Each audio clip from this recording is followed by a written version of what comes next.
Triangle ஷார்ட்கட்டில் type 3 வந்து பார்க்கலாம். இப்போ இந்த ஃபிகர் தான். இந்த ஃபிகரில் இந்த ட்ரையாங்கிளில் எத்தனை ட்ரையாங்கிள்ஸ் வந்து இது இருக்குது அப்படின்னு கேட்கலாம். இதை டைப் 1 ப்ளஸ் டைப் 2 வந்து ரெண்டையும் சேர்த்து சால்வ் பண்ணால் தான் இதோட இதுக்குள்ளே எத்தனை ட்ரையாங்கிள் இருக்குது அப்படிங்கிறது கிடைக்கும். நான் இந்த ட்ரையாங்கிளே 4 பார்ட்டாக பிரிச்சுக்கலாம். First part, second part, third part and fourth part. Same அதை தான் இங்கே சால்வ் பண்ணியிருக்கேன். இப்போ ஃபஸ்ட் பார்ட்டில் பார்த்தோம் அப்படின்னா ஆல்ரெடி 1 + 2 = 3. அடுத்து அதே மாதிரி செகண்ட் பார்ட்டுன்னு பார்த்தோன்னா இது ஃபஸ்ட் பார்ட்டு. இந்த ஃபஸ்ட் பார்ட்டில் வந்து என்னென்னா 3 இருக்குது. இது செகண்ட் பார்ட் வந்து செகண்ட் பார்ட்டில் 1 + 2 வந்து 3 இருக்குது. சேம் அதே மாதிரி தேர்ட் பார்ட் இது வந்து எவ்வளோ இருக்குன்னா 1 + 2 3 இருக்குது.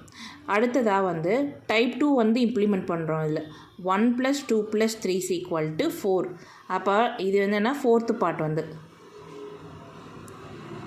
ஃபோர்த்து பார்ட்டு என்னென்னா 6 வரும் டோட்டலாக வந்து. அப்போ ஃபஸ்ட் பார்ட்டில் 3, செகண்ட் பார்ட்டில் 3, தேர்ட் பார்ட்டில் வந்து 3, ஃபோர்த்து பார்ட்டில் வந்து 6. டோட்டலாக 9 + 6 = 15.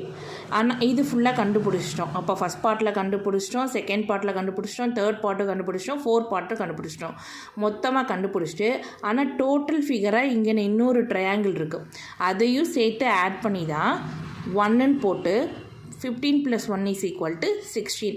அப்போ இந்த ஃபிகர் இந்த ட்ரையாங்கிள் ஃபிகரில் வந்து மொத்தமாக எத்தனை ட்ரையாங்கிள்ஸ் இருக்குதுன்னு கேட்டால் 16 இருக்குது. ஏன்னா 1 + 2 = 3.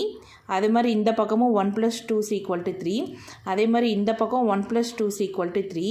அது மாதிரி உள்ளே இருக்கிற ட்ரையாங்கிள்குள்ளே 1 + 2 + 3 = 6. அப்போ 3 + 3 + 3 + 6 = 15 வரும். அப்போ இந்த ஹோல் ட்ரையாங்கிள் அப்படின்னு ஒன்று இருக்குது. அந்த ஹோல் ட்ரையாங்கிள் சேர்த்து 1 சேர்த்தோம்னா 16 வரும்.